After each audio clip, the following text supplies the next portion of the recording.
welcome back to another episode of the SAL podcast. I'm joined today by Martin and Kieran from Winchmore Hill. Martin's ex-captain of the Ones team and current committee member, and Kieran is the current captain of the Ones team.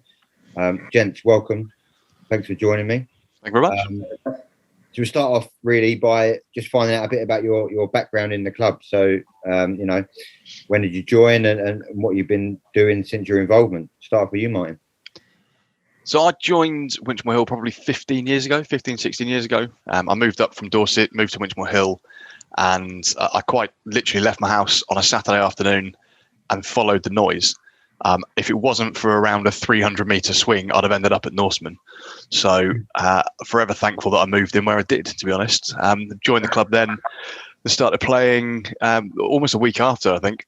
I played in the threes, then the twos, played there for a season, and then was sort of fortunate to join the ones at a time that they were really starting to put their stamp on both leagues and cups and go through a patch of winning trophies over kind of 8-9 year period. I've joined the committee maybe sort of 5-6 years into that. I've held various posts within that committee and still sit there now. And yeah, a few years ago, just before sort of COVID all kicked in, I was looking to kind of step back and step down through just age taking over really, and wanting to step back and enjoy my time at the club a bit more than have the pressure of sort of playing week in, week out at first team level. And handed the reins over to Kieran at that time. So it's been a bit of a trying sort of few years as I was captain, when we went from having a very successful team, lost a few kind of key players in the middle and started to rebuild. So it's I feel like we've come through that challenge now, and obviously this season, this kind of cup run has really shown what the team is and should be capable of achieving in the next kind of 5-6 years, and have another patch of good players coming through. Martin's been banging on about retiring for like the last 4 or 5 years. So at the end of every season is like a broken record. It's like, Martin, at some point you've got to do it, mate. You couldn't step away, could you? You just loved it. No. And then when he does, he'll be back again a couple of years later. Exactly. Once he sorts his hammy out. So how about you, Kieran? What about your experience in the club? So I joined about 10 years ago. So it was at under 16 level. So I played for 2 years. It was under 18s at the time. Then we was a really good side. We sort of played in the Eastern Junior Alliance League, and then that was sort of like quite a good amateur youth level. Then the two, my age group and the age group above, both wanted to sort of split out and try and push on a bit more. So both teams sort of folded, and half of the team went to Wingate and Finchley, and the other half went to Emple Town. I went to Emple Town, didn't quite work out, and then ended up going uni. So after I finished uni, I then rejoined, which is about 4 years ago now. So this is sort of my full season since rejoining the team and joining the actual senior squad, and just sort of taking it from there, really. Cool. So obviously this podcast and we're here to talk about the Senior Cup Final, but obviously away from the Senior Cup you've got the SAL League, and Winchmore Hill's currently Division 1, and has been for a few years now, and talk to us about the difference between playing league games and cup games, and do you go into them with a different mentality, or what's, as a club, how do you sort of put your focus on a cup game or a league game? So I think with the cups, you get to play a broader array of teams. You're not necessarily playing teams within Division 1, which sort of makes it, you can't really plan. Sometimes you have no clue what's going to turn up. Whereas if you're playing a team within the division, you sort of can expect and plan and know who the players are. So you've kind of just got to go in and just try and beat the 11 in front of you, just take the game for what it is and not consider the division, and just look at, right, doesn't matter if they're Division 3 or Division 2, you still got to beat them. So yeah, you've got to just instill that mentality into the team before you play the game. And obviously it's quite nice to play off a team here and there, and obviously in the earlier rounds you play teams like Wandsworth and teams like that. So yeah, that's what I'd say. Cool. So obviously, the season so far has been a bit stop-start. We started in September, front-loaded the cups to try and get some cup games played, just in case we had another lockdown. And then we played some league games before the lockdown hit us at the back end of 2020. How was you getting on in the league? Not the greatest, to be honest. I mean, in the league, we've not really done the best sort of the last couple of years. And I think we were just narrowly avoiding relegation, to be honest, just like one place above. As Martin was saying earlier, we've sort of been in transition the last couple of years, sort of from like Martin stepping down and that sort of generation of players moving on, and some of the better players who probably would be more experienced players on the side leaving as well. So it's been a bit. I think finally now we've sort of got like a younger squad now who are committed and all keen. I think this final is, as Martin said, is epitomising that and showing what we keep this group of players together. We won't be where we are next year. That's no doubt in my mind. So we've probably been quite lucky, to be honest, to stay up a couple of divisions. We've narrowly avoided it by sort of a win, but I think we still deserve to stay in the league. So yeah, I think things are going to be looking up for Winchmore moving forward. So obviously, since starting the Senior Cup this year, you've had 3 fixtures. Your first one was against Ebog. How did you feel getting drawn out in the first round against another Div 1 team? And should we say more or less local rivals as well? Yeah, it was of all the games that we didn't really want, it was probably that one, just because of the infamous Ebog's pitch and sort of like their playing style sort of is completely contradictory to how we play. So we had to sort of prepare ourselves for it. It was the first game back, and it was just like, right, this is going to be, the pitches are going to be great. We're obviously into summer, it's going to be rock hard. So we sort of knew we was going straight into a slog, which first game back, it would be nice to sort of, play on a nice pitch or play a slightly weaker team. But, with Ebog, you know what you're going to get. You know you're going to get battle. And, I mean, we only narrowly beat them 1-0 as well. And they had a few clear-cut chances towards the end. So we definitely rode our luck. But no, seeing that fixture, we sort of thought, Christ, first game back, Ebog's away. But welcome back to football, lads. Yeah, exactly. But no, thankfully we turned it into a win. And then going on to the next round against Cambridge Heath, how did you feel about going into that game over at Hackney Marshes? It was much the same, to be honest. It was more because we know Hackney Marshes sort of what the pitches are like there as well. So they're a lot smaller than what we're used to, and they were even harder than the Ebog's pitch because that was that week and we had really nice weather. And we knew that obviously Cambridge were a lower league team, but obviously knowing it's a cup that anything can happen. So the pressure was on us a little bit. I think everyone expected us to win. And we knew that would probably give Cambridge another sort of 10-15%. So we'd have to sort of manage that and use that to our advantage a little bit. So the game actually went into half time at 0-0. And then after that, we sort of like settled into it, and we had to play to the pitch, so we couldn't get the ball down and play a normal sort of game. So we had to tailor ourselves to that, but we did it quite well, and obviously came away with quite a convincing win in the end. Some of the boys, they loved the Marshes, so it was a bit of an occasion for them as well. So that helped, and everyone was like really up for it as well. Cool. So, excuse me. After that, next round of the cup, you obviously drew Actonians away, so you was more or less on an away run for the whole cup. You know Actonians well. You played against them in the league numerous times, but obviously the other factor is they're the current champions of the SAL Cup. So, did you approach that game any differently? Martin, did you give any words of wisdom? No, I think having played down Actonians before, I'm sort of familiar with their kind of pitch and the style that they play at home, and we know what Actonians can bring to a game. We know that they're going to be like big, physical. They're not going to give you an inch. They're not going to make it easy, and they know how to play their pitch well. Like where it's situated, it just feels if you go down, they're quite sort of closed in. But for them, they just seem to open the spaces up.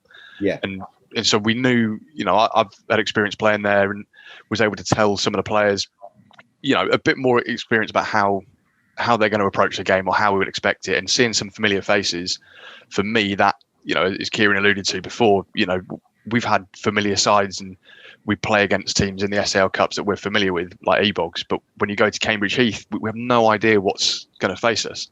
And for a lot of the players that we've got now, they're learning what it is. They're learning about the other clubs and how they play and how they approach games. So, yeah, I think it's sort of a weird the stop-start season. Whilst the league form before lockdown hadn't been great, we came out of lockdown and we came off the back of 2 wins going into that game. So our confidence was as high as theirs, but there was no sort of feeling that we had to deal with them. It was, what are we going to put on the pitch for them to deal with? Like we had to take the game to them because, cup games are those one-offs. And as you get towards the sort of the final rounds and the semi-finals and the finals and the cliches of, this is another cup final, it genuinely, if, you don't make it through the semis, you're not in the final. So it doesn't mean anything. Like you have to take every cup game every single week. You have to win this game. What do you have to do to win? And so being able to go down and, 1-0 Winchmore is how we've built the strength that we have in the club. Like we go out, we score, we keep it tight. That's how we want to win games. We want to be the first team to score and we want to make it difficult for other teams to do. And watching from the sidelines on that game was fantastic to see that every single person covering every single blade of grass. We're still only 3 weeks out of lockdown. We're still only 3 or 4 weeks out of being able to go and do this again. And to see players playing in a way that really didn't look like they'd been away was excellent to watch, and coming away with the result makes that even better to do. There's nothing worse than going and playing really well and still not getting results. It's it's what's on paper at the end of the day, and what that scoreline says is how you define your success. Absolutely. It really helps us as well that we sort of went from playing on E-Bogs' pitch, Hackney Marshes, and then the week in between the semi and the Cambridge Heath games, we found a game on 4G pitch, and that sort of, because we needed to transition, it was quite good to go back to how we normally play, so like a normal home pitch. And Tony was able to do that a lot more because the pitch was a lot flatter and you could actually play football on it. So that massively helped. And so it sort of like trained us to go back into a way of playing, but then we still use that sort of mentality from playing in Hackney Marshes, just outright, let's just try and win the game, just play, then play when we can. Cool. So, excuse me. Going back quickly, a few years, Martin, to the before we talk about this year's cup final. Going back a few years to 17-18, when you got through to the final. What was your mentality and the team's mentality going into that final? Again, we were having another season where we weren't performing well in the league. The cup run was really what we were kind of hanging on to, and that's what we went out to play the final against a team that were just cruising in the league and were absolutely defining what it is that you need to have for success. They'd already won 2 cups, and so we kind of, for that reason, we did have a lot of pressure off us. Nobody expected us to go and win that. Yeah. We were probably the only people who genuinely believed that if we applied ourselves, we could go and get the result. So we did have a bit of luck in the game. I think their goalkeeper had an injury that we scored off the back of, and then we probably had a second goal off the run of play, and then the last 20 minutes was just dig in and don't concede 2, and we just got battered for the last 10 minutes. But it's really, you go into any final, you go into any cup game, you genuinely have a chance. If you're in that position, you've given yourself the chance, and it's then a case of it's a case of doing those 10-15 yard runs that you have to do, because if the other team's doing them, then you've already lost the game. battling for every ball. Like we went out there with a team that, we knew in ourselves that we were capable of winning the game. We sort of proved it by going to do it, and it was a bit of a shock result. But not personally, I was delighted. It's as captain, to lift a senior trophy is excellent. We've had success throughout the sides with the 2s, 3s, 4s, all the way through to 7s, all winning trophies, and in particular the SAL, the 3s have been very successful in that. And it's nice to bring that through to the top end of the club as well. And when you're playing, it's really nice when you're captaining a side that goes and achieves that. It just has that kind of extra sense of pride that you can say that you were the player that lifted that cup. Yeah. And so it was a really what a fantastic occasion that was to kind of go out and win that. So onto the final on May the 22nd. We're going to go through some of your thoughts and predictions. But just before we do, obviously, I think from speaking to Old Fusions before, you've played each other a couple of times, but probably a few years ago. So I don't know, Kieran, have you got any experience playing against them? Well, we was having this debate actually after the semi-final. One of the lads was convinced that we played him previously and no one else remembers. That sort of probably shows sort of where our squad and how much it's involved. I do remember playing them once, and I think I remember they're a very good side, even though they're not in our division and they're in another league. They're in another league. Strong league they're in. So we know that we're sort of expecting a very similar levels to what we're used to in our league. And we know that if we're going to win the game, we're going to have to probably do a similar sort of thing that we did with Actonians, which is try to get a goal and then just be resilient and then just try our best and just play our game when we can. But in the same breath, the cup final is just having a battle really, and trying our best. So there's some arguments that have come to say that Old Fusions have probably had the harder run to get to the final. They've defeated Bank of England, who was obviously last year's finalist, and then they've gone and beaten Alliance and West Wickham. Have you had a chance to watch back any footage of their gameplay from YouTube? Haven't yet. It is definitely on the cards for sort of this weekend / next week, just to sort of remind ourselves of the players and how they play and what to expect.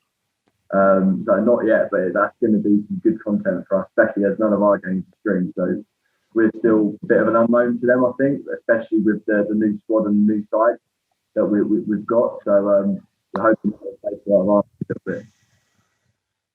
So your aims, obviously, as you said, it's going to be like trying to get into the final, get the early goal, and play your own game. What's going to happen if they go one up? What do you think your reaction is going to be, and how are you going to counteract that? You just got to throw the kitchen sink at it.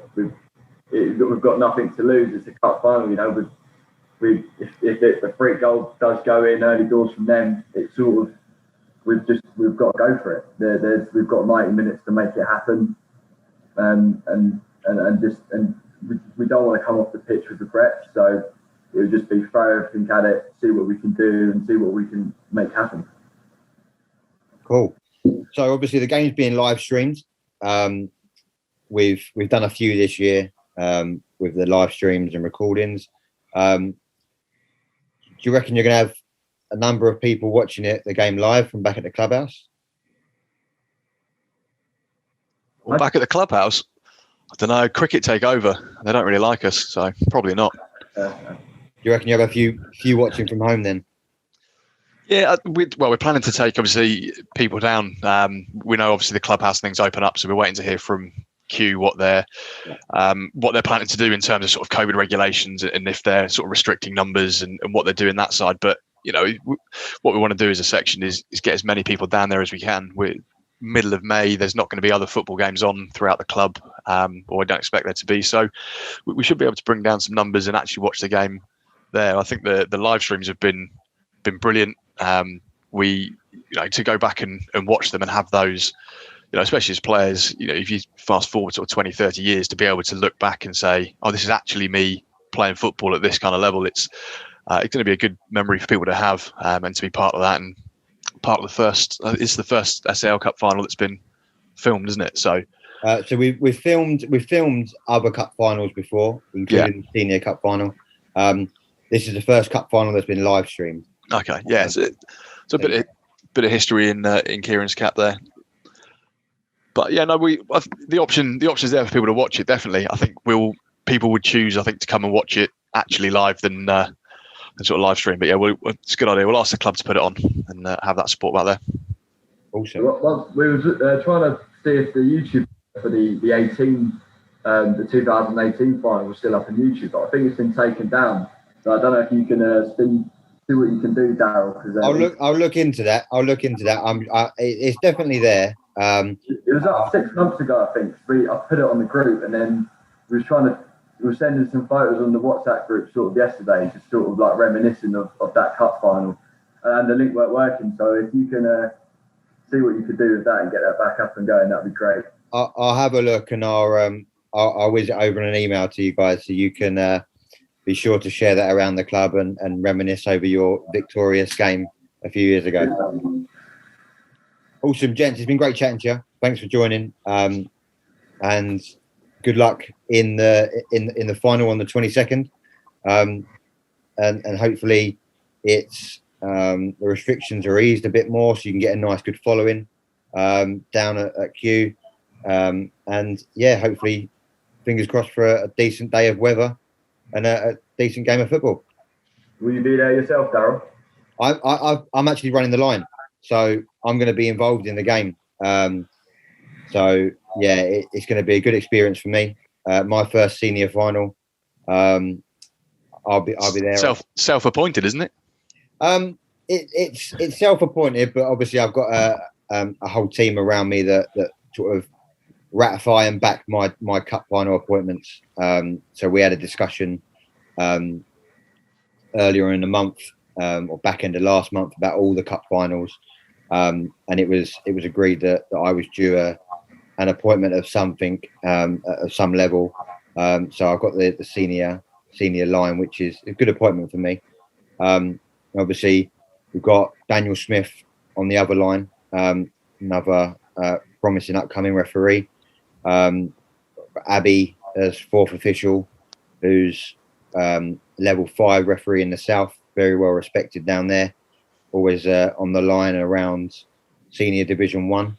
And then obviously Darrell David doing the middle, who's level 4 referee, operating around the Supply League and the Contrib. So you're in safe hands for the final, definitely. Look forward to it, mate. Should be good. Gents, I'll catch you soon. Thanks for joining. Cheers. Thanks a lot.